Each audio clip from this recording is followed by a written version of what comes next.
My safe word is pineapples. It's a questionable safe word these days. I just want to be honest with you. You know that, right? Pineapples. Nobody came to save you. Nobody. All right. Well, I got a mouse in front of me. This is weird. This is new. Yeah, this is new. Is the microphone on? Yeah, that happens all the time because we're recording. Oh, okay. Yeah, it's a normal thing. All right. I know it's awkward for you, right? Shall we? Being recorded and all. Welcome back to the number one financial literacy podcast in the world. This is The Higher Standard. Mm-hmm. Sitting in front of me is my partner in crime, Christopher Nahibi. How you doing? How you doing? Yeah. Sitting across from me, my partner in time, the quarter zip king, the one, the man, the myth, the legend, the only. Say no more, everybody. Thank you, my man. And sitting behind the desk in the production suite, if you will, we have nobody. He's lost so much weight, he's just gone now. Gone. It's just, that's what happens. And if you want to lose weight, go to joinfridays.com, use code HIGHER, and maybe you will disappear. Yeah, exactly. Yeah. Good afternoon. Today, the Higher Standard team remains squarely focused on bringing you great quality content. Oh, I didn't know you were going with the good afternoon there. I was like, wait, what? Every time, squarely focused. Yeah. The script from the FOMC has not changed a whole lot. If you're the script writer, like, do you go, hey guys, can I throw in some extra words? Yeah, just change. I want to change like a few things up. The problem is you change one or two words up out the gate, post-game press conference. They're like, why'd you change this? Oh, you said maybe. Oh. Yeah. I'm not gonna lie, because I do those lives now and I spend a lot of time listening to them and reading them. Uh-huh. I do the same thing though. I hang on every word. Yeah, because, now that's how they've positioned it that way. Yeah. Right? I mean, if Jerome Powell would have come out and worn like a green tie. Whoa. Yeah. What are you in the money? Yeah. Right. What are you trying to say, bro? I know, exactly. I see what you're putting out. Imagine what he could single-handedly do to the stock market, right? If he just came out wearing like a green suit. I just wanted to come out one time wearing the exact same suit, but with like a velour jacket or like a fuzzy velvet jacket. Or the Fresh Prince of Bel-Air jacket. Yeah, with like a pipe. Just be like, since it's my last time here, bang the pipe down, clear it out. Yeah, right. Right. And I love how they asked them, they're like, okay, so we know you're out. We know you're out in May, but like, have you even decided whether you're going to stay? Like, guys, he's not touching on any of that. Dude, I was so pissed. Doing the live stream today, I was covering it. The first three questions from notable journalists, from notable periodicals were coming out like, hey, man, you're not going to get fired, right? I was like, come on, dude. What are you doing? I know, asking stupid-ass questions. As journalists, part of their job, right, is to bait somebody in that got you moment type question. Listen, if there's one guy you're not going to get, he's good. It's Jerome Powell. He's stoic. Yeah, he's boom. Steady. He's right there. Yeah, he's not. I don't think I could be as measured as he is in his responses. And he was even chuckling a little bit, or he kind of laughed. He was all right. In his own weird way. In his mind, he's just thinking man, I don't get paid enough for this. Well, I had an epiphany today that this show is going to expose that the tariff debacle is going to create a massive problem that I'm not aware that anyone's talked about. Okay. And because of that, I think there's a whole lot to break down. But we're also doing this because Jill's not here. We're testing out what would ultimately be kind of our live setup when you join the show live. We're on screen here, and I'm controlling. I got a mouse in front of me. So if you're watching us, number one, I'm sorry, we're hideous. Number two, this is what the live structure is going to kind of be like whenever we have a live with Saeed in the studio. Yeah, and I don't know exactly where you're going with the whole tariff conversation. So the listeners and the viewers we're together on this. You had to put an asterisk on it. Yeah. I just want you to know, get prepared for my response. Yeah. If I shit myself live, I want everybody to know I didn't know. That's real shit. Yeah, exactly. This was not planned. Yeah.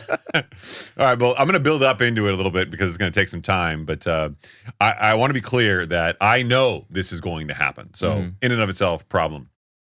And the FOMC today did exactly what we expect them to do. They did not cut rates. It was a foregone conclusion that they weren't going to. I think everybody leading into it was going to feel that way.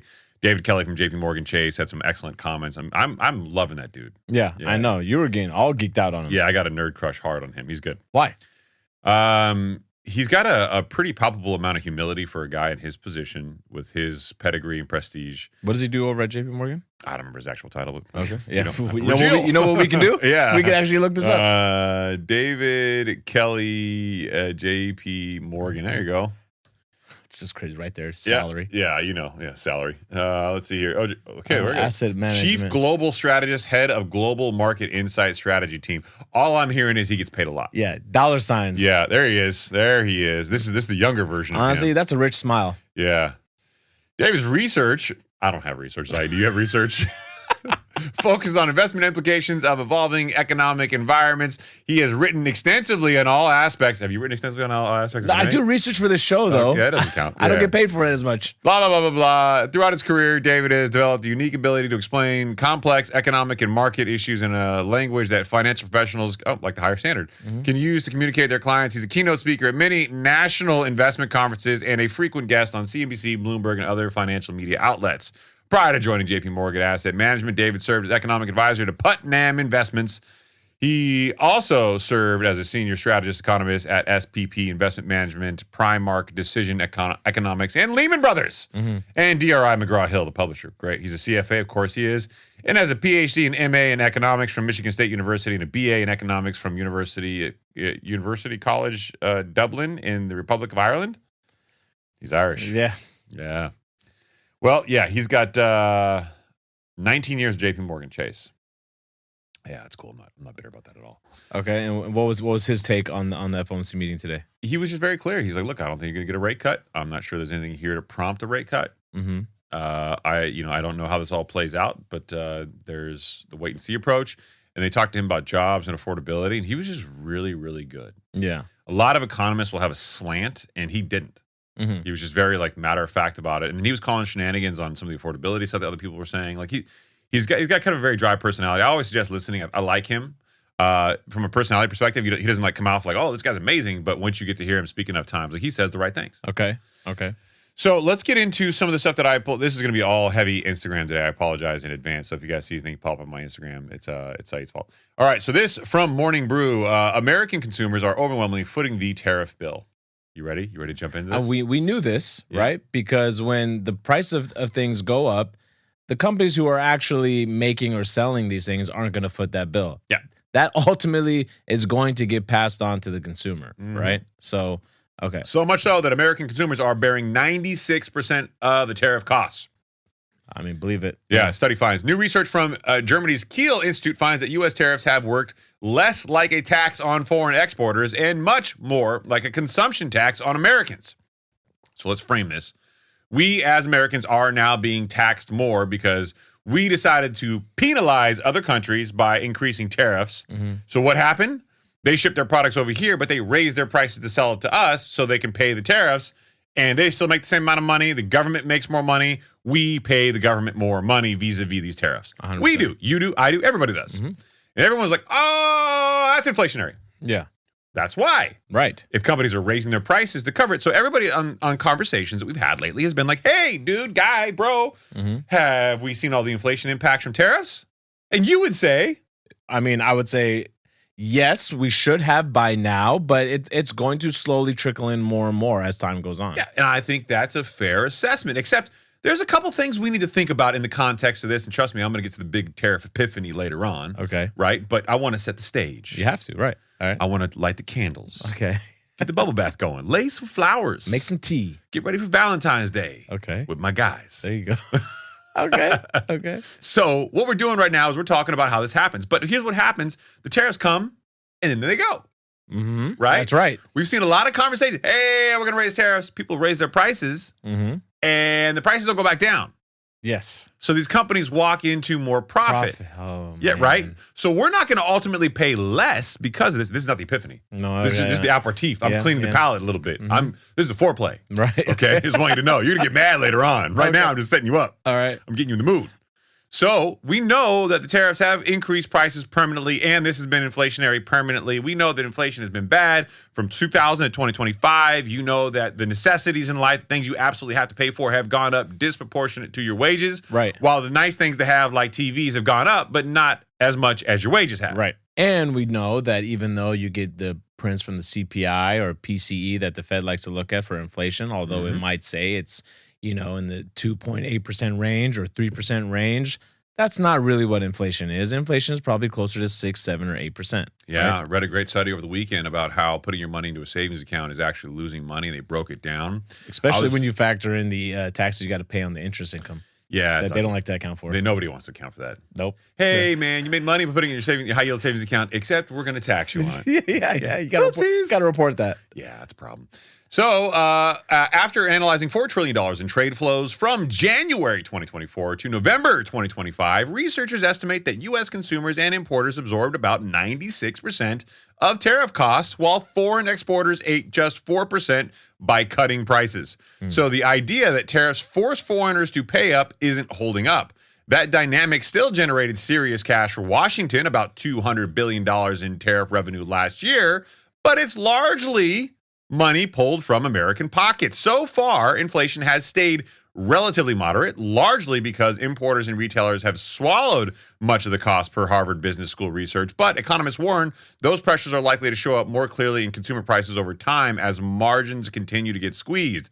Globally, the pain hasn't evenly spread. Indian exporters, for example, cut shipment volumes to the U.S. by 18 to 24%, a meaningful amount, might I add, rather than slash prices, while Europe faces slower growth if tariff threats escalate further. Now, that in and of itself is bad. Everything in that was bad. Yeah. No one's going to hear that and go, hey, that's great. The future looks promising. No. Yeah, the future does look promising if you're exporting. Yeah. So let's just... that's true because...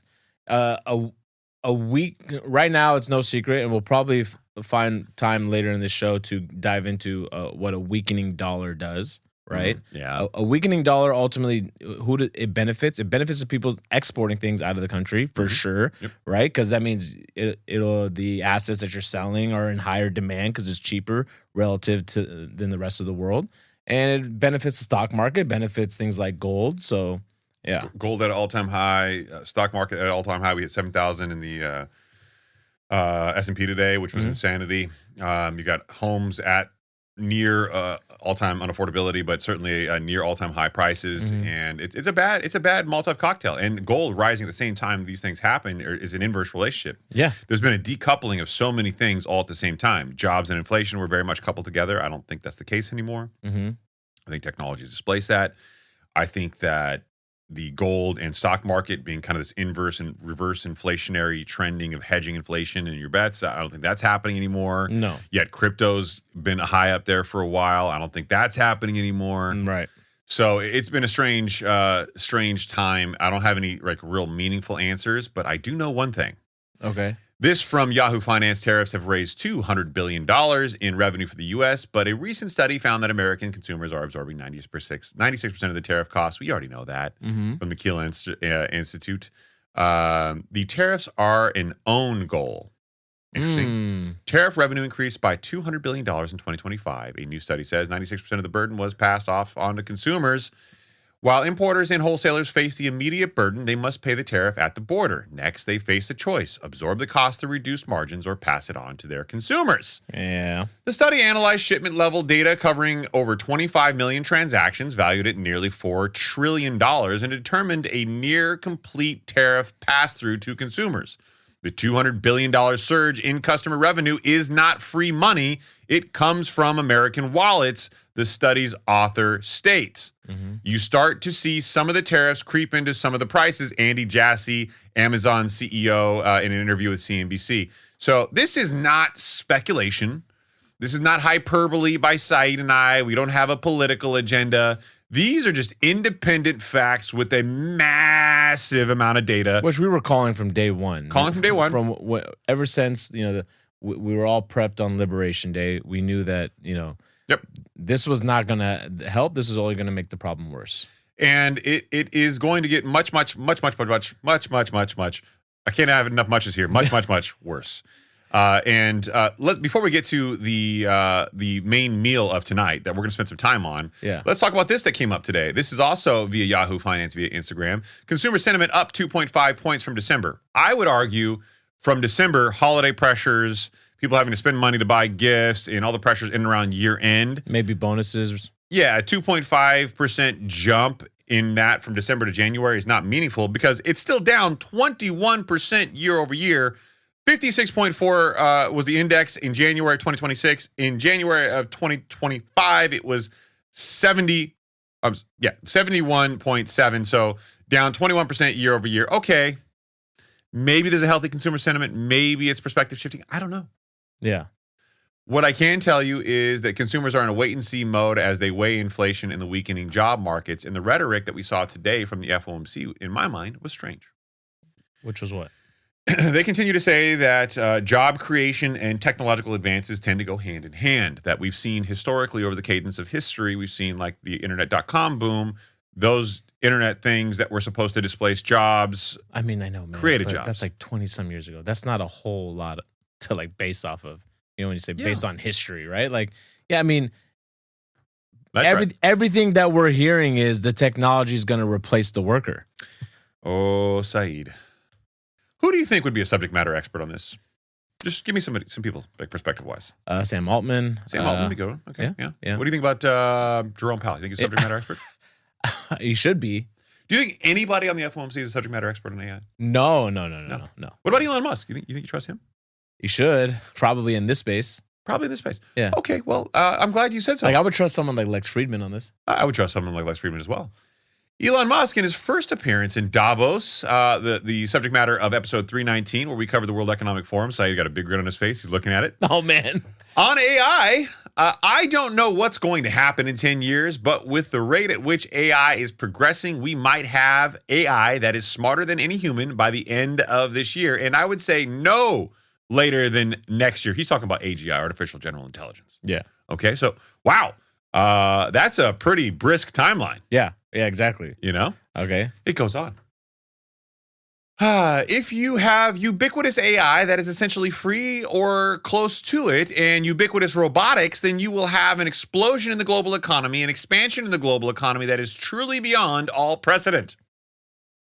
I mean, yeah, that's a big if. I don't know that it's a big. You've seen robots all over the news. I've seen them. You've seen them. Robots that can run. Right. Robots that do cartwheels. But how they get implemented? Hold on. I've also seen robots like go to meet a human, and it's supposed to be like one that can like prevent itself from getting attacked, and like somebody just walks up and pushes it and just like collapses. Yeah, I get that. But if you have artificial general intelligence, it can say to go fuck yourself after you push it. Yes, it could. That's true. That is true. In theory. Hold on. This is a big if, but how? Okay, first of all, how expensive would it be? Right? How long would it take to implement it? Who would come in to have to train the robot? Like, I think the rollout will be slower than this timeline. That's just my. I don't think so. I think you'll have artificial general intelligence by then. I don't think we, the consumers, will have it, but I think that the corporations will. Okay. And let's go on here. Well, I mean, yeah, we heard. I mean, Amazon saying that they're getting ready to, release or lay off 30,000 jobs. Yeah. Well, they said 14,000 was the original prediction. Today they announced 16,000. 16, but the ultimate goal is going to be 30. Yeah, that's a problem. And there's internal memos and emails circulating where they talked on like their version of Slack, where people were saying who was in what department when they got laid off, and it's a meaningful layoff. On the rise of robotics, we don't want to find ourselves in a James Cameron movie, Musk said. Terminator. Yeah, we don't want that. Yeah, not Avatar, just to be clear. Right. And for quality of life, it's actually better to err on the side of being optimistic and wrong rather than pessimistic and right, Saeed. I think you're pessimistic and right versus optimistic and wrong. I'm just saying you're doing what Elon Musk is telling you not to do. No, I know. But hold on. The problem with this is Congress is always going to be slow to react and approve any type of like regulation against any of this, right? That is right. So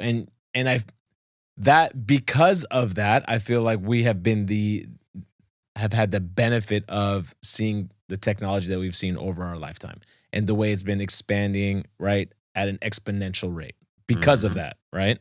But at some point, you got to think to yourself, dude, we might end up in a James Cameron movie. I mean, Elon Musk is kind of telegraphing that, right? He's basically saying, like, look, like, there's a high probability of this being a reality in the near future. And I'm not here to be one way or the other. This all relates to the economy and finance. And I'm going to get back to it. This all relates to tariffs, believe it or not.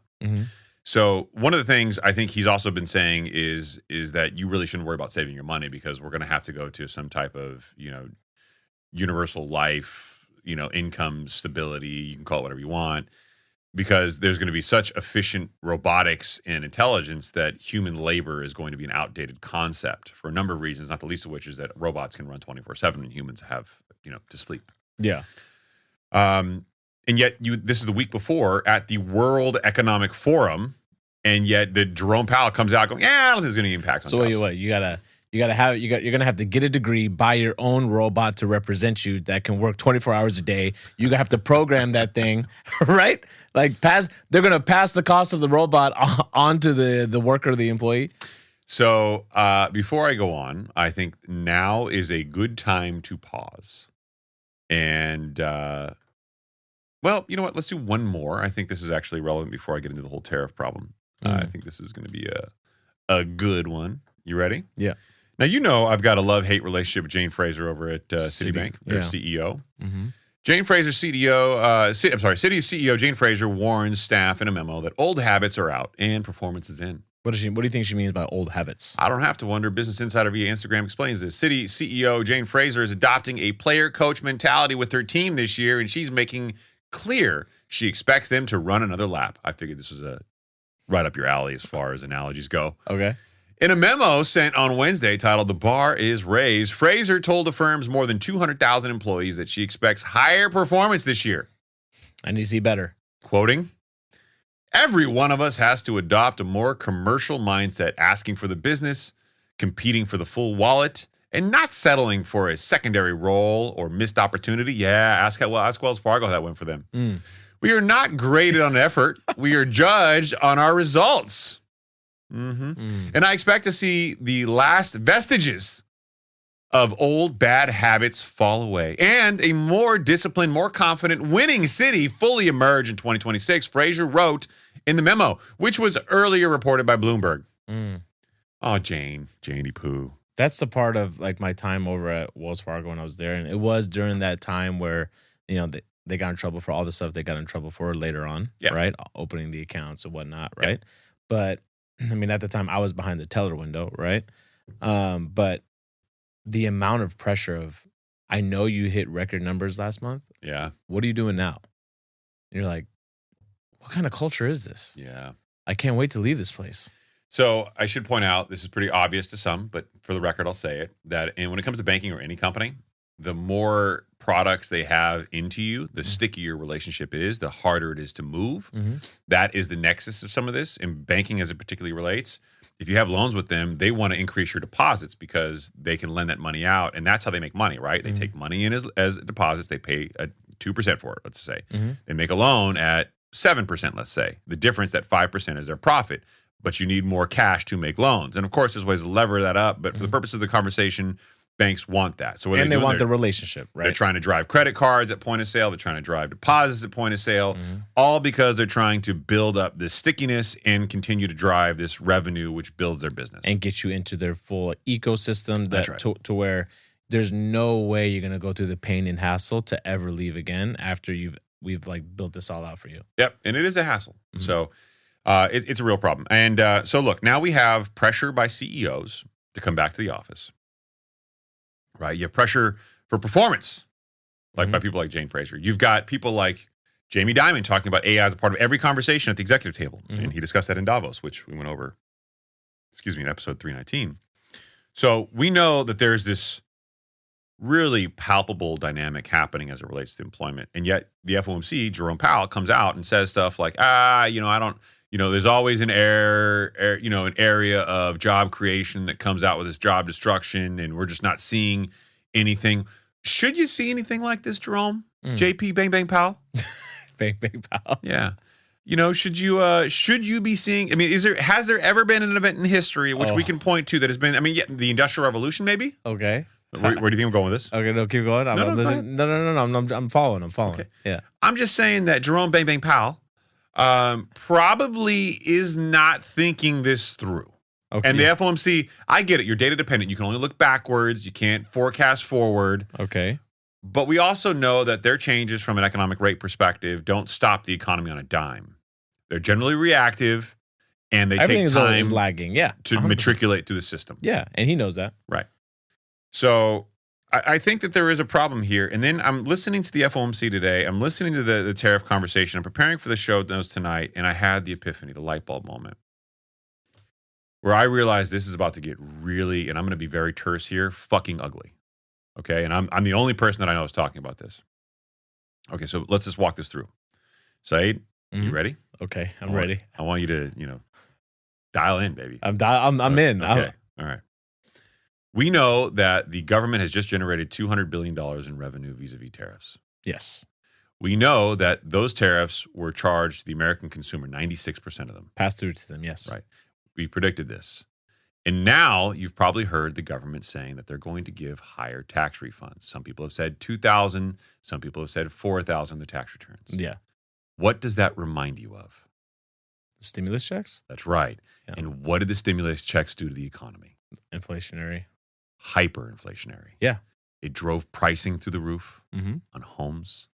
It gave American consumers so much money they hadn't had in savings. And I'm all for it. But the problem is it lights the economy on fire. And but for the administration, I think it's pretty clear that one of the things that's probably the most important is how the market's doing. They care about the stock market more than anything. So you know what we all just did? Let me break it down real simple. Tariffs were an interest-free loan from us to the government. Mm-hmm. All those products we're paying now more for, that we were overcharged for, Yeah.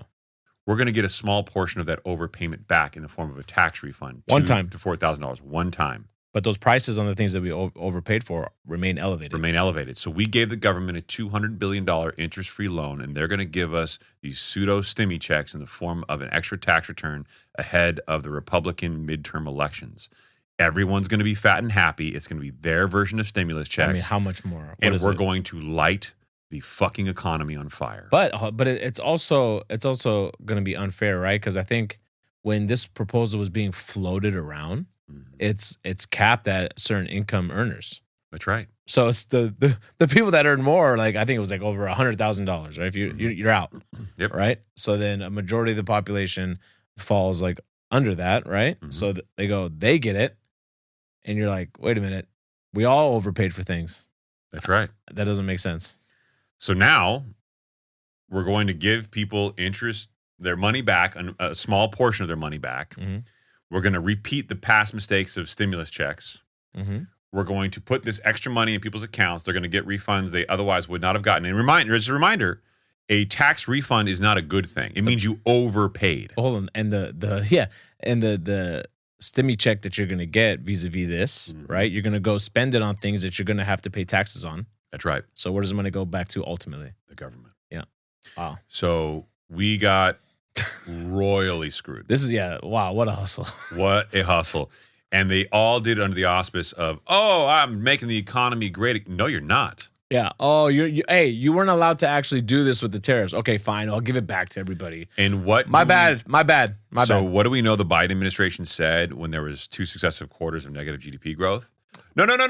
You got to average it out, bro. It's got to have 2 successive quarters of negative GDI growth, gross domestic income as well. Yeah, we got to average the GDI with the GDP, and then if it's GDI still negative, was artificially inflated because we handed out stimulus checks. Yes. So if you're the government and you know that possibly that's on the horizon, that's dirty. You bro. hand out additional stimulus checks. And I don't want to be this guy, but I'm going to be this guy. Google. I love when you did this on the live, by the way, like fact checking in real time. Yeah, it was naughty. Yeah. When are the midterm elections in 2026? Tuesday, November 3rd, 2026. Oh, that's interesting. Okay. So we're going to give people tax refunds in April. Right. May, June, they're going to get it. They're going to spend July. They're all going to be happy by November. They should be happy. They'll have more money. Yeah. That's disgusting. Whoops. It's disgusting. Dope. We got the biggest like rope-a-dope in history, and no one's calling it. Let me get this straight. We're gonna say, oh, the tariff inflation's passed through. It's all fine. We all just got charged a ton of money. Yeah. Everything went up price-wise. Mm-hmm. And we talked about it too. How right like that new poverty line is really 140,000, right? And they'll never admit to that, right? No. Because that means like the entire population is like below the poverty line, or a majority, right? So way more people should be getting some of that stimmy back, but I don't know, man. But so again, and here's the part that trips me out, right? So companies will earn more money, right? Then they're going to earn more money because we've put money in people's pockets, and people are going to spend that in one way, shape, or form, right? So all this trickles down, but wages have not kept up with inflation.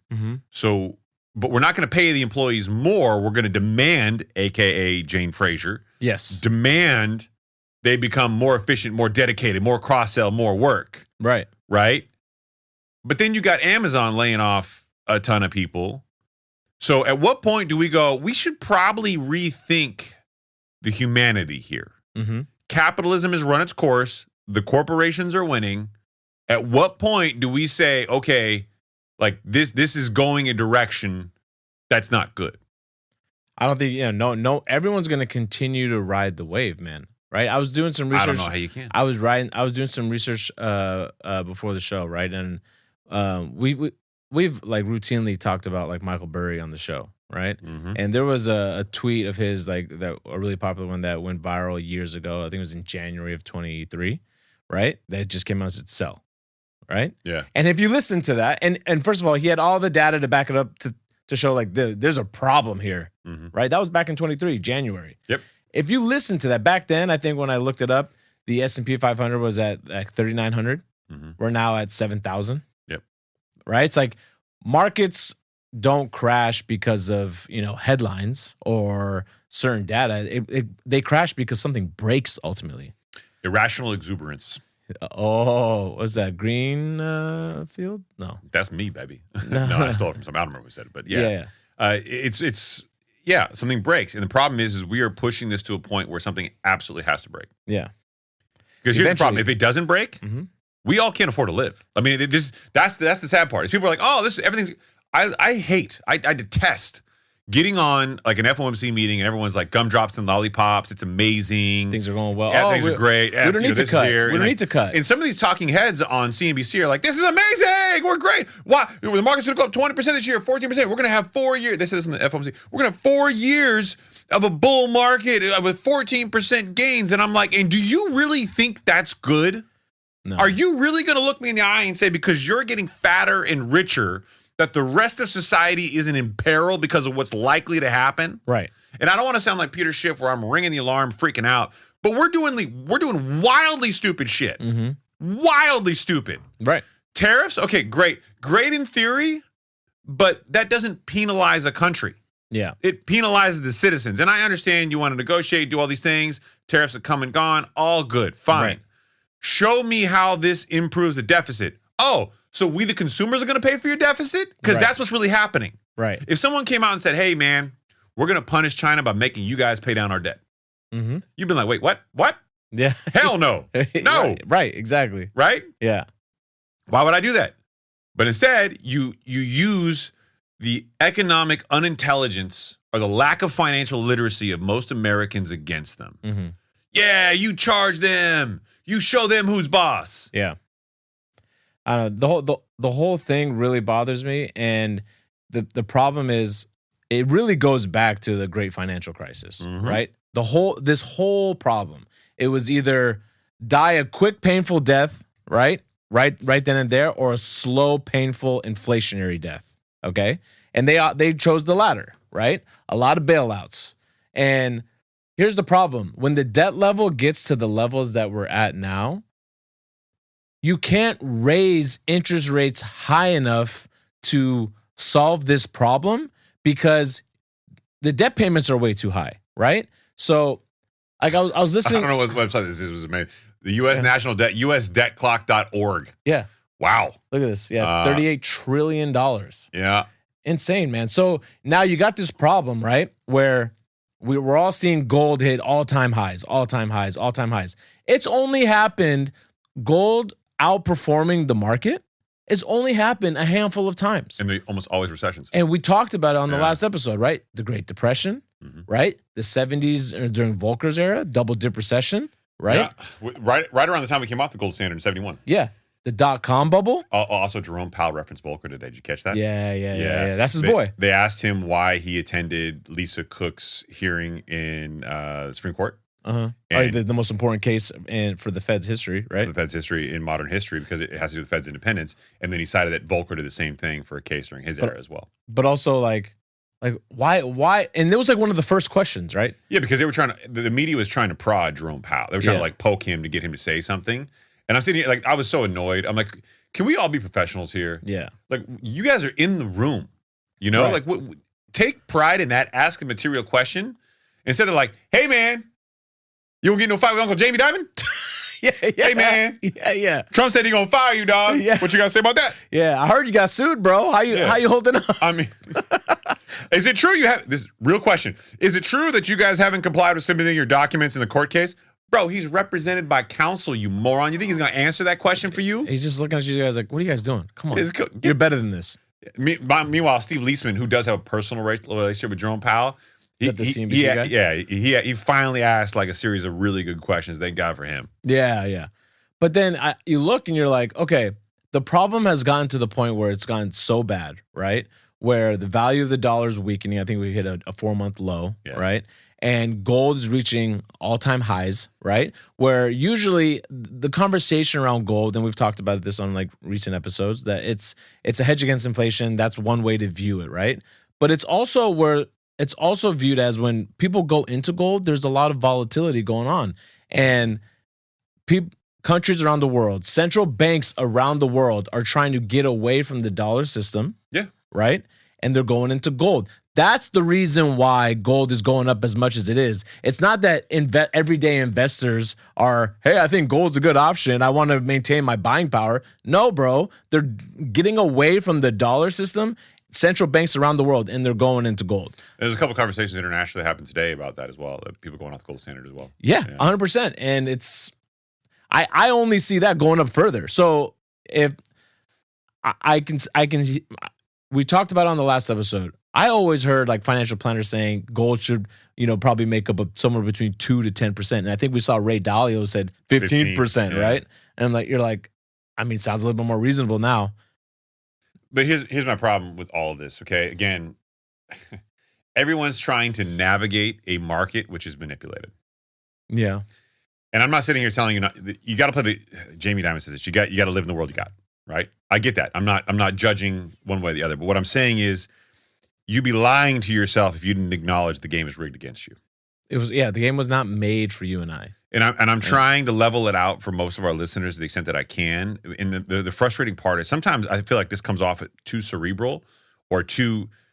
I think there's a natural human aversion to wanting to deal with the realities that you're dealt. And let's just remove it away from finance in the show so people don't get offended. But people don't want to believe that their narrative, whether it's religion or fitness or whatever it might be, might be inaccurate. Okay? Okay. That's why you hear all these old wives' tales of eat this, don't eat that, and the science has been proven otherwise. Right. People still do it. You got to go paleo, bro. You got to go paleo. Paleo's the way. What do you mean, bro? Atkins all the way. No carbs. And you start looking at stuff and you start thinking to yourself, there's a reason why conspiracy theories exist. Okay? There's a reason why some of those theories are real. Yeah. Some of those theories are right. Humans are very fallible creatures. They will do what's in their own self-interest. And we like to think that we're like the species that cares about their fellow man. Look, I've seen way too much of it. And I think here did you see the dead internet thing that I posted today? Yes. That was great. Right? And let me actually X. I put on X. You're right. See, look, that's why you're here, Saeed. I got you, bro. Handsome and intelligent. And you put it on the LinkedIns. I did put it on the LinkedIns, but let's be honest here. Nobody goes to my LinkedIns. I cannot grow on X to save my life. For those of you who are unfamiliar with the dead internet theory, humans now only make up about 38.5% of internet traffic. The other 61.5% is non-human, meaning search bots, hacking tools, scrapers, etc. There are also about 5 billion users worldwide, or just under about 63% of the world's population since the internet first launched in 1990. Elon Musk initially claimed around 20% of X users were fake, with one 2025 study by Fifth Column AI estimating approximately 64% of profiles could be bots. Take a great deal of pause before you buy into the extremism and radicalization you may be provoked by on the internet and social media. The algorithms are now programming us, weaponizing the perception of, quote, popular opinion, end quote. And I think that's a very powerful statement. All this was really to say that the algorithms are feeding us stuff that they want us to see, that we might have some interest in because they know we will continue to be programmed by it. Yeah, and that's why these laws around antitrust laws and for companies getting too large and having a monopoly are so important, right? Like, I think Meta's always like, getting in trouble or on the brink of getting in trouble for that, or Google, right? Well, can I just ask a question? Yeah. And this is, I'm on social media. I think Zuckerberg said like 3.5 billion people use one of their products every single day. Yeah. How many people are there in the world? Yeah. Dang, man, that's influence. That's influence. But why are the algorithms all black boxes? Why aren't they required by law to keep an ongoing current, this is our algorithm? More transparency. Yeah. Like, why is that not transparent? Yeah. I mean, these companies, especially the public ones, are, regulated. Why isn't this part of the regulation? And again, I'm not demonizing anybody. I'm not suggesting anything, but it strikes me as strange. Because it's proprietary. Even right? Nancy Pelosi has to disclose her trades. This is our IP, bro. We can't have you get into our IP. What's your IP? Your IP is you have users now. You're of a certain size and stature to where, let me give you a great example of this, again, outside of this sector. Banking.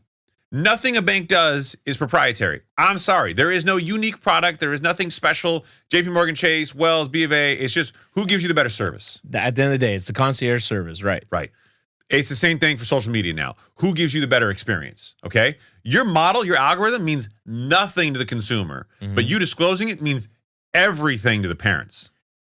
Yeah. I guess for the consumer, I'm not so much tied to one. I remember when everybody was jumping on like the Instagram bandwagon back in the day originally, right? And then like Snapchat came around. Dude, for some reason I fell in love with the whole Snapchat model and the way I could follow all my news outlets. Yeah. And the way that I could just go and select versus it scrolling on my feed, right? So I guess you're hostage to their algorithm because everyone else has adopted it. Yeah. Right? It's kind of like fiat currency. If everyone else believes in this thing, you're now forced to have to believe in it too. It's interesting too. There's a couple things that are somewhat developing in the social media sphere. Number one, TikTok being acquired by a U.S. company. There's been a mass exodus of TikTok in the last day. So I never got on TikTok. So I'm on it. It has, these algorithms have all changed. I talked to I think I told you this off the show. I talked to a pretty popular YouTuber. He's got over 1 million followers, and this is what he does for a living. It's his primary income, and he was telling me that his views are down 50% since December. Yeah. And he's got no reason for it other than there's just an influx of information and media coming now, largely because of the influence of AI. Right. It's easier for people to edit, to build. It's also easier for people to do faceless channels. And it's just, there's so much content that original content's being drowned out. Yes. Yeah. You're also seeing this shift from produced content to algorithms pushing your phone. And I don't even know if I told you this, but we can't stream live on TikTok anymore. You know why we got banned? Why? It's going to blow your mind. TikTok doesn't want a produced show fed to their algorithm. So unless you're shaking or like showing like movement of like using your phone, then they're going to ban you because they don't want you pushing video content to their platform. Which to me is interesting because I get on one hand, you don't want somebody using AI and like pushing it to your platform, but at the same time, so you're going to encourage fake content or content that's lower quality.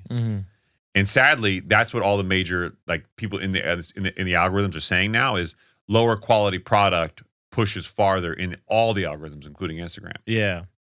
I mean, for the algorithms, we've talked about this on the show where sometimes I wonder, because it's no secret, if somebody has the ability to manipulate the algorithm and control what you see and what gets fed to you, they're gonna exploit that. They're gonna take advantage of that. Obviously, anybody who wants to grow their company or get a certain agenda across, they're gonna take advantage of that. On a basic human level, parents do this every year around Christmas, right? With Elf on the Shelf. I'm gonna manipulate this thing. I'm gonna make you believe. So if parents are doing it, then you better believe the government's gonna do it, or whatever company, whatever hidden agendas there are. Okay, I just think there's so much going on around the world at all times now, and we're exposed to all of it, that it's hard to pay attention to everything and have to care about everything. Everything. How I'm supposed to care about what's happening in my current local neighborhood, and also things that are going across the country, and also things across the world, and stay up to date with what's going on in my local politics and my national politics, and also manage my finances, also make sure I'm doing. It's like, dude, there's people are becoming desensitized to everything. Yeah. Progressive and load I think only that's, works to a point. And then after that, you just go, I can't do this. And I also think that's part of the plan. That's always been part of the plan. Well, yeah, look at tariffs. Tariffs we're going to hit you so hard with tariffs in international geopolitics, you're not even going to look. The best magic tricks are the tricks that are laid out so far in advance, you don't understand them. Yes. Right? 100%. And that's what tariffs were. If part of the what's going on systematically, right, is we need to, hey, show you a shiny object over here so you can't pay attention to what we're doing over here. Yep. Okay? Then the whole algorithm is that I'm going to show you what's going on over at this part of the world. And guess what your algorithm's going to do? You're locked into that, and now you're manipulated over here. Or I'm going to show you what's going on with the Department of Homeland Security and what's going on over here. And guess what? You're going to be so invested in that's all you're going to be able to focus on while we take care of whatever we want to do over here, right? And that's like, I'm going to be pointed here, and don't comment if you don't feel comfortable given your current situation, but I'll comment on it. And this is why you see hyper extremism from a geopolitical standpoint. This is why you see ICE raids in your feed, because it's also a parasitic cycle, right? What's going to happen? The governments will do this to keep your focus on other things. Like, I'll be honest, let's be clear. When was the last time you heard about Trump and Epstein? And this video won't get produced in the algorithm. But I'm just saying, when was the last time you heard about it? All you hear about is you hear about the geopolitical noise. You hear about ICE in some of these places doing insanely terrible things. And then guess what? News media outlets who are on social media pump this to you because they want to get more views. Listen, man. And then your friends share it because they want to get more views. And then everybody virtue signals. And I'll be honest, your virtue signaling ain't helping anybody, dude. You're just adding more noise, furthering the agenda of taking us off of what was supposed to keep our focus in the first place. That's protecting home base. And it's also really hard for people, because I know that there are some people out there with the purest and most genuine of hearts. 100%. They mean well by it, right? They don't know, weaponized and radicalized that. without even seeing it. They don't know it. And that's a terrible thing to see, is if you see people care, have big hearts, and want to help. They don't know how. And they're being manipulated by other people to appeal to those instincts, to get them outraged, to get them so focused on their outrage, on their extremeness, that they're forgetting all the other stuff that is still a problem, right? I've said this before, I'll say it again, the system's working effectively. And again, and Joe Rogan covers this, and I know it sounds crazy because Joe Rogan's into a bunch of conspiracies, and I'm not going to advocate one way or the other, but what I will say is there are known studies from China, from Russia, where people talked about getting into the U.S. and having this culture war be created. It originally started by, quote, manipulating the youth by teachers pre-social media, getting people in there to give the youth different perspective. And this different perspective led to things that were very extreme ideals, this extreme liberalism, for example. And again, I'm not advocating one way or the other, but that was a known political and warfare-like strategy. Yeah. And if so much of the internet is now bots and fake, and social media is bots and fake, you would be lying to yourself not to consider and pause and consider the rhetoric of what you're seeing on these platforms as being weaponized to you. Because I guarantee you, a lot of what you're seeing, you're taking at face value, and you're not going, why am I seeing this? I know. And that's, so when that was to my point where I was saying about when I'm on Instagram or I'm on YouTube, and I rarely go to the For You pages, right? I'm like, nah, bro, I know what's for me. I don't need you to tell me what's for me. I don't want to just like fall into something new because you told me. If I get a referral from a friend, like, hey, check this out. Okay, I'll check that out, right? But I don't need you, Mr. Algae Rhythm, letting me know. That's a Space Jam reference. The better one, yeah, right? There's only one. It's got Bugs Bunny in it. Right? But I'm always curious. Like, I've always had this thought of, did I make this decision on my own? Where did I come up with this decision to buy this product or to do this thing? Bro, I looked at phone cases because my phone case is like, yeah. Bro, look, for those of you who are driving, you can't see it. This is my phone case. Okay. I want you to say hi to my phone case. Ready? What's up to your phone case? This is such a great phone case. Watch this. It just falls right out. You got that from Apple? Bro, I've been walking around with it. This is like a time bomb waiting to go off. Yeah. Phone doesn't even stay in there. Yeah. Yeah. You make these decisions every day and you're like, oh, why did I make this? Was it convenience? My algorithm, all phone cases now. Yeah. It's the only thing I see. Right. I've seen like 40 brands. I told you about this. So like with everything going on in the market and everything that's going on, like personally, right? Yeah. I told you we were having this conversation right before the show. I was on Instagram right before we get on, and there was an ad for a new hat. Everyone knows, like, I love black hats, right? And all it said was overthinking on the hat. I was like, this hat was made for me. How did the algorithm? Your impulse to buy it was strong, bro. It was show, dude. But hold on, it's not. It was a New Era hat. Like, that was the first one that it showed. The next one was like L.A., New York, but the first one to show was overthinking. I'm like, how'd you know that was for me? This was right before we listened to Adam from Mind Pump say that he spits on toilet seats to clean them. You were giving me, hey, Jackie, I know you're listening, girl. Hey, talk to your boy.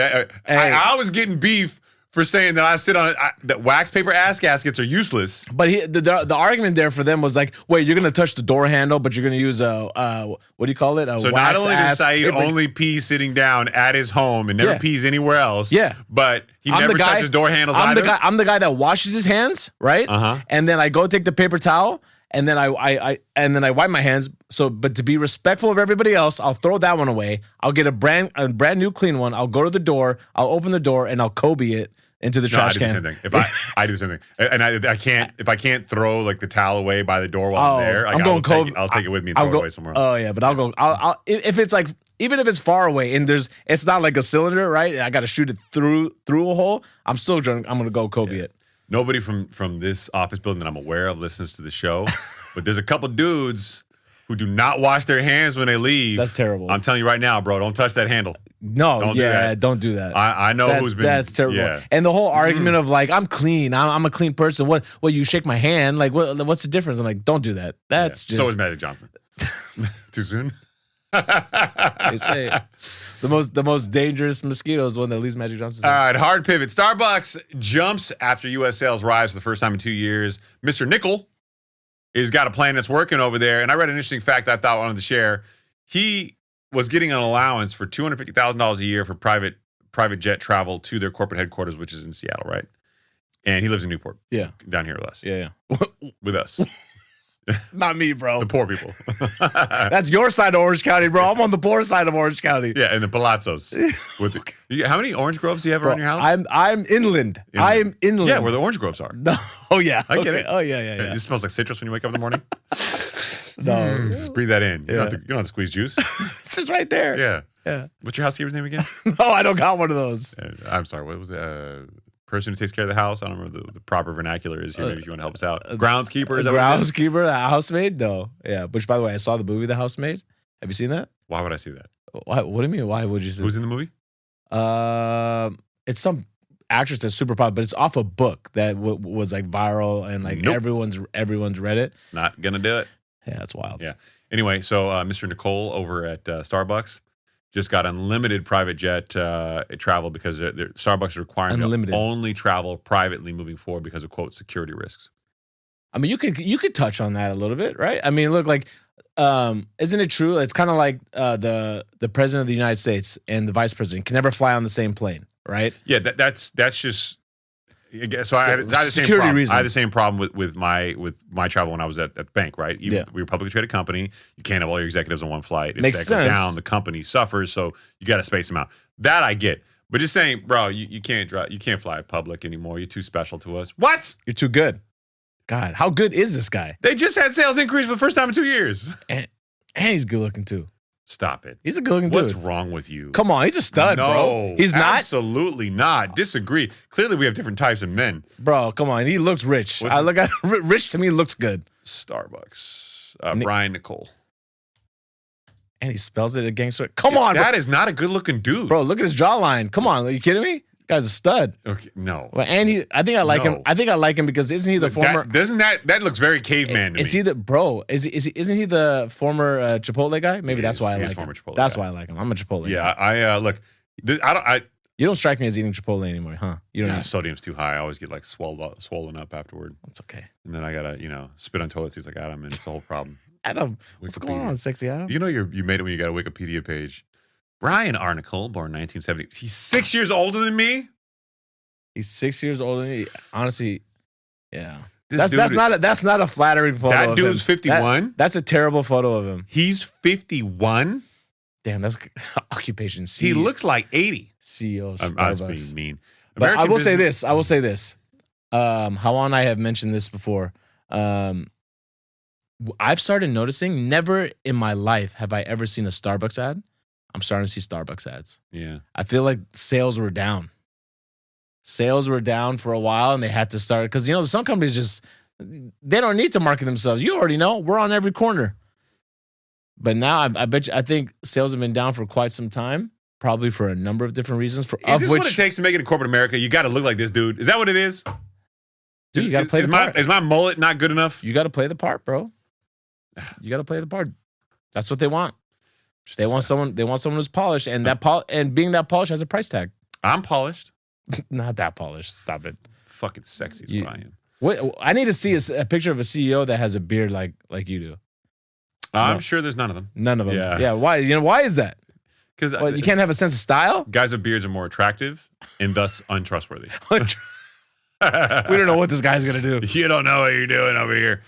All right, rental concessions are on the rise in America's Sunbelt cities. This makes sense. This is where you've seen the most real estate value corrections and a lot of housing supply come online. The struggle to find affordable apartments is tormenting renters in major cities across the country, but not in Phoenix, the U.S. capital of free rent. Shout out to Phoenix. Free rent. About 54% of rentals in the metro area are giving tenants at least 1 month off their rent. The highest percentage of anywhere else in the country, according to October data from listings website Apartment List. The discounts can range from 1 month to more than 3 months. And that doesn't count the other perks that landlords give out to attract tenants. Amazon gift cards, discounted sports tickets, and free moving trucks. The renter-friendly environment in Phoenix is a symptom of the city's enormous glut of high-end apartments, because we saw all those high-end apartment units being delivered to the markets. Everybody thought they were going to get these crazy above market rents. Well, not so much. Yeah. Just like the home builders giving away concessions in order to get you in, buying purchase concessions, buying down your rate, giving you higher end appliances, stuff like that. Well, the apartments are doing the same areas and metros are doing it. We were warned about the Sunbelt region last year in the middle of the year, and certainly you're seeing this as a result of it. The apartment rentals here are changing. I mean, if we're gonna talk about like the home affordability crisis, and we say this problem needs to be a combination of three things, I think we need to start adding a fourth thing. What's that? So we know mortgage rates need to come down, wages need to go up, and values need to come down a little bit. All in conjunction together in some form or another, working together to ultimately help fix this problem. And we know that's not going to happen, right? I mean, I think you said on the live today. How come nobody's talking about people need to be making more money? Yeah, because nobody wants to impact people's wages. Okay, so the fourth thing that needs to start getting adopted more is you need to allow for more remote work. That trend's going the opposite way. And another thing going the opposite way, right? Like, okay, I cannot afford to live here, right? Jane Frazier's so allow me to buy a home somewhere else where I've already proven that I can do the job. The numbers came out today. What is the one state in the country that had the most influx of new people to its population? Texas? No. Nice guess. But during the pandemic, sure. Texas, Florida, high. South Carolina. Oh, really? South Carolina had like a 12% gain.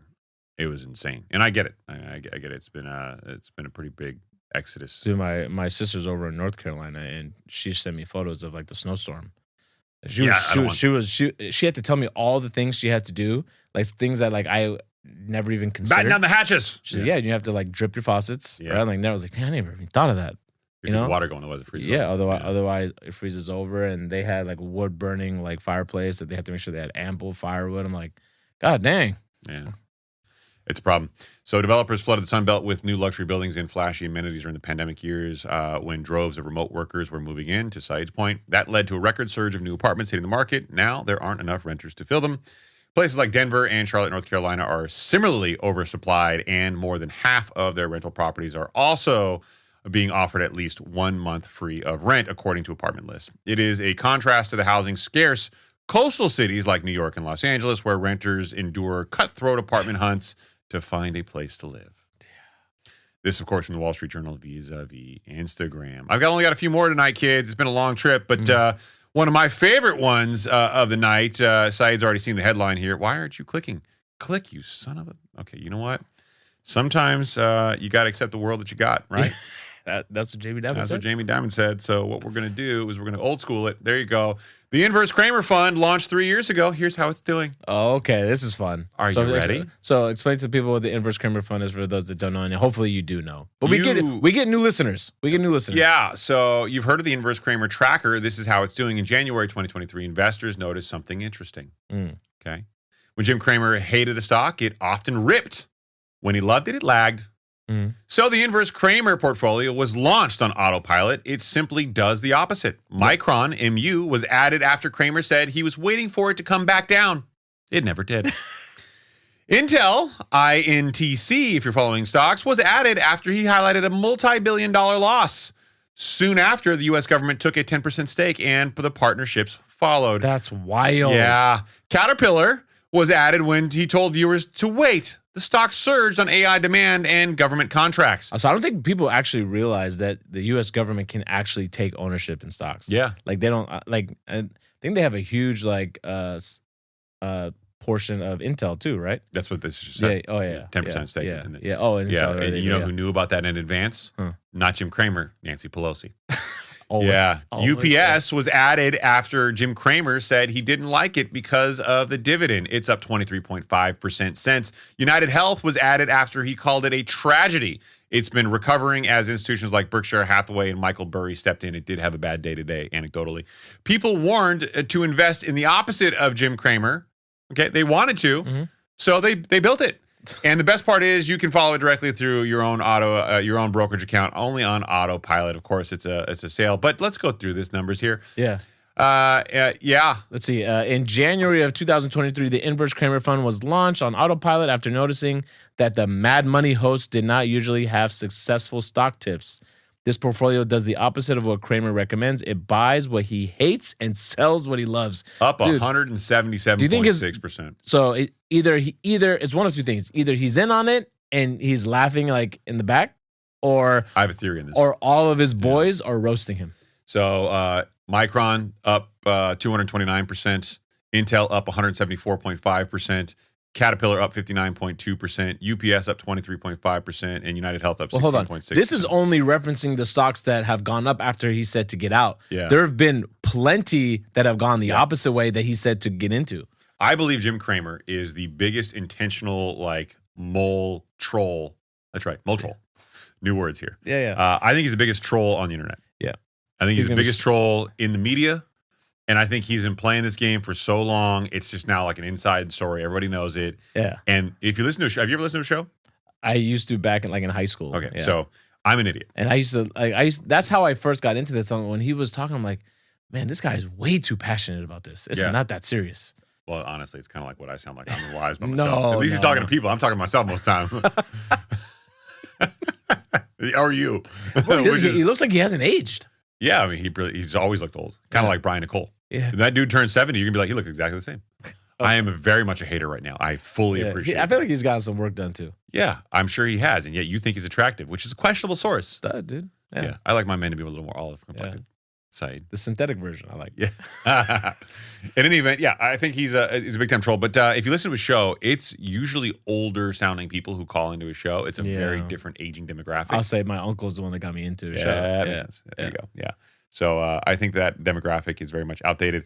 Just one more article today. This link doesn't work either. I hate you, Apple. Studio's share of the domestic box office. Yeah, this was interesting. Yeah, I love that for you. I love that for you. Studio share of the domestic box office. We got Disney 20th Century Searchlight on 28% of the tickets. Full year ticket sales in the United States and Canada rose about 4% from 2024 to $9.05 billion. Disney accounted for the highest share of that haul with $2.49 billion in ticket sales, or 27.5%, according to data from ComScore. Never heard of them. Its closest competitors were Warner Brothers Discovery, which tallied $1.9 billion. A very, very big drop off. Yeah. Domestically, or 21%, and Universal, which took about $1.7 billion, or 19.7%. Together, these three studios accounted for nearly 70% of the domestic box office market share.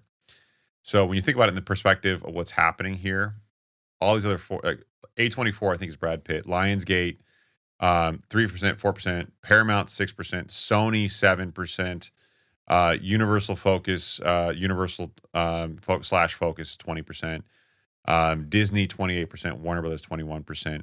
There are very few studios left. I know, and that's sad, right? Because studios tend to have their own way of doing things and producing their own content their own kind of way, right? And if there's fewer studios, then less room for creativity, right? Yep. So they're gonna have. Yeah, I'm not a fan. Not a fan. Neither am I, but I thought it was interesting to share that I didn't. Disney. It goes to show you, and you see this prevalent on YouTube too. Pandering to children gets you the most income. Yeah, of course, because parents just want to keep their kids occupied. Yeah, so from now on, we're gonna have a coloring book companion to the higher standard. Yeah, that's good. Yeah, I'm not here. Yeah. I would love to get to the point, and I don't want to rip it off one of our listeners. One of our listeners actually got inspired by us, like back in the day. That's not good. And was working on creating a series of children's books for like financial literacy. Oh, really? Do you remember that? Yeah, I do. Whatever. God, was it? I think was it Ross? I want to say it was Ross. Shout out to him if it wasn't. If it wasn't you, still shout out to you. Yeah, either way, bro. What's up? Sorry for whoever it was that did. But I was like, that'd be awesome if we could do that. If we just need more time. Bro, there's no time. There's so many ideas. There's no time between the hedge fund stuff that I'm trying to put together right now and the hedge fund stuff and the charts, man. Those are.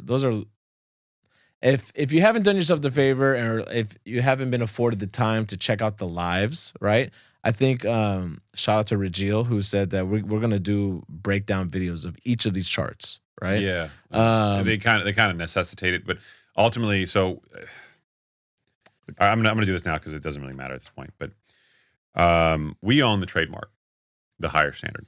Bang bang. Yeah, and we own it for categories for the word mark, which is a normalized way of doing this: entertainment, podcasts, finance, leadership, right? There are some people out there who have a similar trademark, but very different. There's a particular girl who we've gotten and we've had discussions with and filed cease and desist letters against. She has it for fitness and coaching. Mm-hmm. But we certainly filed cease and desist letters to protect our intellectual property with her because she was bleeding into our space with a podcast called The Higher Standard. Not that we were against anything that she was doing or whatnot. It's just it like you said, it bleeds into our space. Yeah, and under trademark law, there is a legal requirement for us to defend our intellectual property or lose the rights to do so against other people who may violate it in the future. Yeah, think about like almost like a statute of limitations. Right? That's right. So you want to develop a pattern and practice of aggressively defending your intellectual property. Well, there is somebody who owns thehigherstandard.com. That's why if you had trouble finding us online, if you just went to search The Higher Standard, right, then I guess it takes you to like a blank page. Right? Now it does. He took the website down in response to our C&D, our cease and desist, and then subsequent we have a claim in with the World Intellectual Property Organization, WIPO, and I almost said WIRP. Yeah, there's a lot of complicated stuff there. So we're gonna see how that plays out. And I don't want to talk too much about it, but suffice it to say that I strongly feel that we should win that. But other than that, what I will say is at some point we're going to be redoing our websites, whether that comes under the fold or not. And we're going to have pages allocated towards explaining what these models do. And even myself, who's developed these with vibe coding, if you will. Yeah. Site and I just learned that word, so we're excited. Yeah, we're vibing with the code. We've been vibe coding a lot lately. But doing that has allowed us the ability to put out what I think are really institutional grade charts and a show that does look different than anything else on YouTube, for example. And the goal is for everyone to fully understand what these charts represent and all the data that's being presented within the charts. But and also ultimately, once you do, and hopefully we've been successful at teaching those things, that you can rely on, the scorecard that it gives you on where these things fall into. So right now, I'm very, very, very confident in all the static.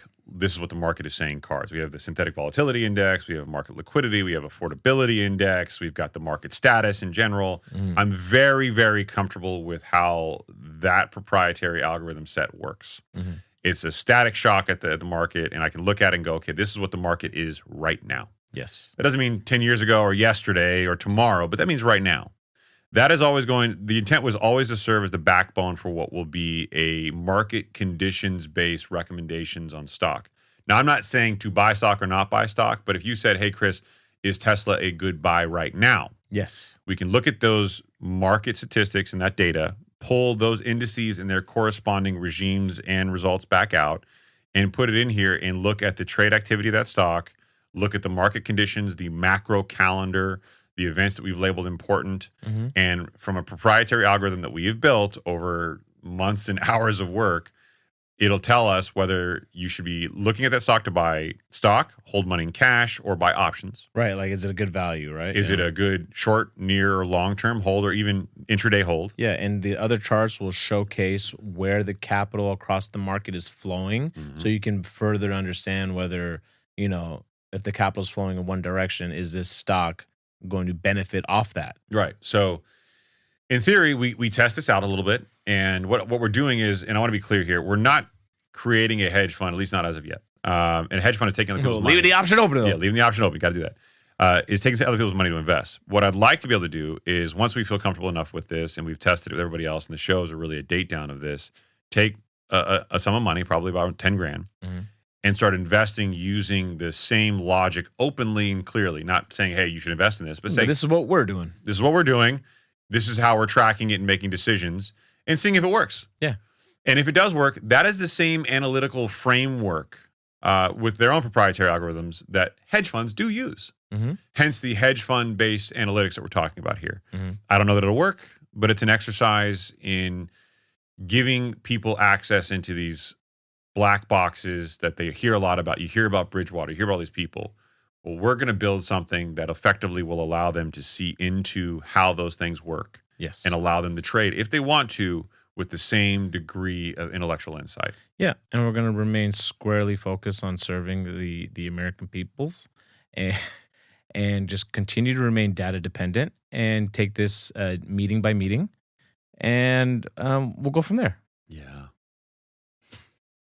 We got to follow. Bang, bang, Omar. We got to follow in JP's. Hey, it works for JP. It's going to be fine. I really, really want to know, like, is he going to say, I'm old, I'm done, this is getting too much for me, I don't even want to sit at the table anymore? Or is he's like, no, man, I want to piss you off, and I'm going to sit on this seat? I don't think he looks at it that way. I think he looks at it as he has a fiduciary responsibility to the American people to ensure that the institution is preserved. He's a boring man. No, come on. You could tell he's bothered, bro. There was a lot of throat clearing. There was a lot of throat clearing. Yeah, he has an extra skin fold that leans over the top of his tie. He doesn't. Hey, I'll tell you what. Yeah. He doesn't clear his throat when he's giving the post game press conference, but he did when he addressed that lawsuit. Yeah, and he's got mannerisms. He's got tells. He's definitely not a poker player. But what I will say is, look, he has tried to the extent that he can to keep it professional. Oh, he should get all the credit in the world for that. Yeah.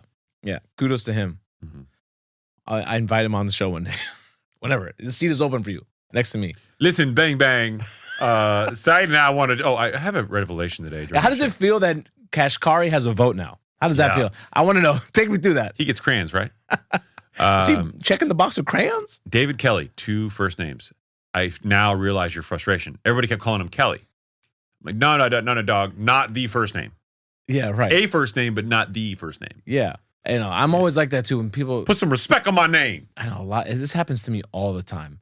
It's like, okay, it was cool when you're in youth sports and they call you by your last name. Hey, Omar. Yeah, hey, Omar, come on, let's go. Pick it up, right? Yeah. But now, like, in the corporate world, when they're like, hello, good afternoon, Omar, I'm like, I so badly want to respond by using their last name and be like, hey, is that what I thought that's what we were doing? Hey, Shabilsky. So many names I want to reference, I can't reference. Yeah, you can't do it. You gotta pick a nice Anglo name. Yeah. Yeah, I get it. Yeah. Yeah, I was on the phone the other day with an attorney, and he was one of the people that called me about Omar. Nice to get a hold of you. And I was like, oh, my name's Saeed. He's like, oh, 2 first names. I was like, it's actually 3. It's very complicated. Middle name's a first name too. He's like, well, I'm an attorney. I can get that fixed for you if you ever want it. Smart. Sounds like an attorney who needs some money. Dude, it'll be $10,000, Saeed Omar. Yeah. I'm in the process of changing your name. No, trying to get a family trust situated. Oh, yeah, you should. Yeah. I've got one. I need to redo it. Actually, I need to look at it again. That's the thing, and that's an episode that we need to do. One of the hundreds of evergreen content that we need to create is, you know, questions that you should be asking someone who's helping you create the trust, right? Yeah, well, yeah. I mean, just revocable trust in general, like family trust in general, living trust in general, but also like, because when I was having this conversation with my wife, I was just letting her know, like, look, this is what the process is going to be. There's like. some tough conversations in those conversations, man. There's a good tough, one, like a good one should take you some time because they're going to provide you with questions. You have to go back, you revisit, right? Who's going to take care of your kids? I mean, that's a big one, right? You know, if you both die at the same time, question. If you each die individually, what happened? I mean, these are grim discussions, man. If you die and your kid is at this age, what's going to happen? Like, what's going to happen? Or if you die and they're an adult, when do they start to get through? Who do you trust to take care of your kids if you die tomorrow? I mean, it's who's going to be the trustee, right? It's dark stuff. And man, when I first did the trust, it was before our son was born, and then after our son was born, I had to redo a lot of it, and I have to redo it again now that he's 6. But it's supposed to be. It's a good practice to do it annually. I don't do it annually. I'm not gonna lie to you. Mm-hmm. But the more your kids develop personalities and you see them like do things and live, like you start thinking through the logistics of, like, my sister lives in Oklahoma. Like, would my son go live with her? Right. Like, or, you know, like, you start thinking like things through and be like, how would that uproot his life? And I'm just using this as one example. But you have to. You have to have these conversations in the dark, man. And then you got to talk to the people, because you can't just name people in your trust that you haven't spoken to. No, you got to put them on notice. Like, hey, are you cool with this? Mm-hmm. But part of me also just start beginning to have these conversations with my wife feels like I'm old. Yes, old for sure. But prepare, like, I think as I continue to get older, the stress of that portion will slowly dwindle away, because you feel like, although it's never going to be perfect, I've started to prep and prepare. So God forbid if something were to happen, things should be okay. Yeah, but then I fall into the trap of, like, every time I get on a plane, I'm like, okay, what did I need to update? Should I write something down on a piece of paper? Should I send an email right now? You think document? Like that? Oh, yeah. Every time? Yeah. Jeez, every time I get on a plane. And every time I get on a plane with my wife and without my son, I freak out. Yeah. My wife and I talk about that all the time. Like, I don't like flying. I want redundancy. We rarely have time to go on, like, date nights. Yeah. But when we go on date nights, I'm like, bro, this would be tragic right now, you know, on a date night. Maybe your son's Batman. You know, it's just, yeah. But it's not good, dude. I think we went on a flight. My wife and I took a flight. And it was a flight to Oklahoma City and then back the next morning. I mean, it was a real quick turnaround, right? We just went up there for her birthday and came back. Yeah. And the whole time, I'm like, even that night, I'm like, I can't. Like, I'm just so worried about our son. And I'm not worried about, like, him that night. I'm worried about us getting back and being safe. Yeah, I don't know how much of this has to do with, you know, coming out of the pandemic, or just me getting older and just thinking this way naturally, right? But I get I ate real like anxiety when I just said we went to the movies to watch that movie. Like I had anxiety the entire time. You know, and like I'm not one to say like, oh, my mind. I think your anxiety level is different than mine though. You have a high anxiety issue. Like you were. Let's be real. I'm a habitual overthinker. Habitual. Yeah, so am I. But at the like same Charlie time, Murphy over habitual. You can't see the light. Like, I can't see the light. You don't see the light at the ends of tunnels. Like you just no. I like, see. No, you get so dark, bro. Like I hear it in your voice. No, I'm doing the whole flow chart, and I'm like, yo, the odds ain't looking good right now. I'm doing the whole poker odd calculation. Yeah, but at some point, this ain't it. You gotta look. I don't know whether it's like a God conversation or whatever it is. At some point, you've got to find a way to have faith. I will say this in the outcome. I have been more spiritual as of late. I'd say over the last several months, that has helped a lot for me personally. It's helped a lot. Now I'm not saying it solves anything. Obviously, I mean that whole process I think is very intimate and personal, and it's a journey, right? For me personally, and especially because I grew up in a household that was not pushed on us at all. Neither was it for me, man. But I spend every day of my life not wanting to be broke again. Yeah, but I'm trying to like it does as sad as this may be, when you see some of the horrific and tragic things that you see happening all around the world, sometimes in your own backyard, right? Mm-hmm. You just think, thank God we're healthy. And that somehow does make it a little bit easier. Obviously, you feel for what you see too, but you're like, okay, my situation, like worst case scenario, if I'm with my people, then I'm good. Like I should be good. But we're trying to get this isn't solved. This is a roller coaster. Yeah, I know. Yeah. I see it with you daily. Yeah. Oh yeah, you see it. I call you every morning. I have an aunt. Yeah, you do. I call you every night. You do. I feel so bad too. I know, and I know it's more so to check in as a good friend. No. But I keep hoping one day you won't answer because you'll tell me you hate me. Stop talking to me. Yeah. Why you calling me? No, man. Like I have had like this like continuous like right eye twitch that just won't go away. I know. At least you don't have a sty like I do. Thank God it's on this side. I've never had a sty. Neither have I. Is it painful? Yes.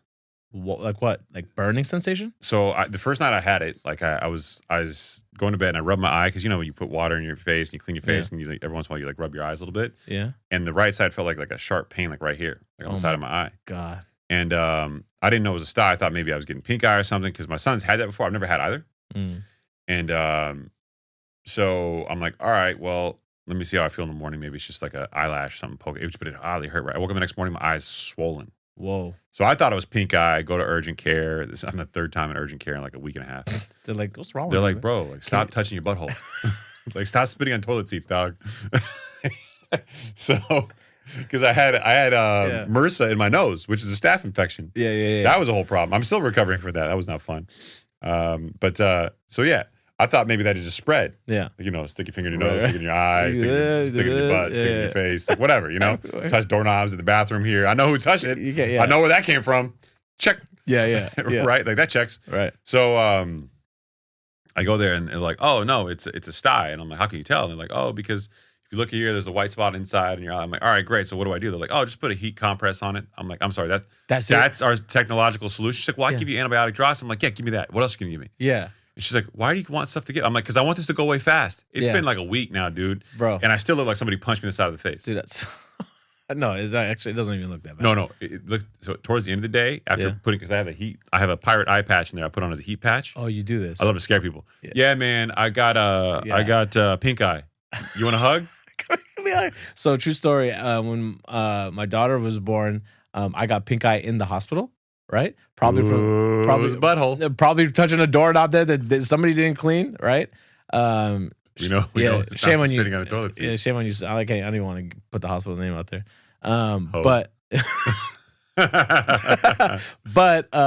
So I had big eyes, so I had to stay away from Aria for the first week that she was born. Wow. So it really sucked. Right? I didn't get to hold her for the whole first week, but I was in quarantine. Pre like COVID quarantine, so I was like, this is like I'm in a room all by myself, like in my own house, just sleeping all day and night, like not getting because my wife's like, you're not getting the kids sick, you're not getting me sick, like I'm gonna take care of all this, and you're just gonna get better. I need you to get better ASAP. stop messing around. So I didn't get to, and then coincidentally, Arya had a closed tear duct at the same time. Oh yeah, very similar to Sty. Okay, very similar to Sty, and it had like pus coming out, right? Mm-hmm. Naturally, when you first see that as a parent and you couple that with like me having pink eye, like, oh, she got pink eye. You did this. Yeah. What I tell you to stay away from her, Saeed, right? I'm like, I swear to God, I haven't left the room. Like only to use the restroom, right? And sitting down. Our parents like coming from like, homeland, right? Just pee on it. They go, no, like this is what you do. You just put a black tea bag on it, right? I've heard that before. Okay, I'm like, it's supposed to be good for swelling. So I'm like, I'm literally like, wife and I are very skeptical with like some of the like, it's supposed to work for swelling. Some of the like old school like remedies, stuff, right. And so we take her to the doctor, and they're like, okay, well, you got to take a Q-tip and you got to rub the inside of her eye to like open up the tear duct. And then like anecdotally, they just threw in, they're like, and if you want, maybe just put a black tea bag on it. I was like, God, I hate when they're right. I hate when they're right about stuff like this. I think the black tea bag thing, because now I have this, I think it's because it retains heat. So when you put it on there, the heat just increases the blood circulation. I don't think the tea is doing anything magical. It's not like Windex for Greeks, but it's but that's what my eye patch basically is. And it's a combination of moisture and heat. Yeah. And because of that, it creates like a good blood flow. And I think that's what that is. So I'm giving your parents like a little bit of a discount because there's some value there, but it's not like special. Yeah. And there was like another one too that it was funny because Google called them out. Pee on it. No, they were like remember when they were like add rice to the formula or the milk, right? Oh yeah. And it'll keep their stomach full longer. But like you're not supposed to do that till they get to a certain age. Right. But our parents were like telling them like, no, start it early, right? And so I was like, quick Google search. Thank God for Google. I'm like, hey, like this is what our parents are telling us to do. What do you think? Like, and it literally calls out Middle Eastern cultures. Even though Middle Eastern cultures will tell you to do this, do not do this until they reach this age. I'm like, okay, got it. Isn't it wild how like they're regional, like idiosyncratic, like things like that? Yeah. Makes you wonder like how much of religion has got that from. Like that's where that came from, right? Like has to, right? But they also it's worked for them. Bro, stop talking to me. It's like an hour and a half in. Why, you don't want to talk to me anymore? Not really. All right. It's a good episode, man. Was it? Yes. Remember, remain squarely focused. Remember you like being blindsided? Yeah, that was rough, man. What? We got hustled. What do we got hustled? The Tariff hustle. We got hustled. Everybody got hustled. Jerome, and I'm not getting that back. Bang, bang, pow. You're not getting it. You make too much. Fucking palazzo. Not really. Good night, everybody. Yeah, say hello to your gardener for me, asshole. You got an HOA? I don't got an HOA. Bye.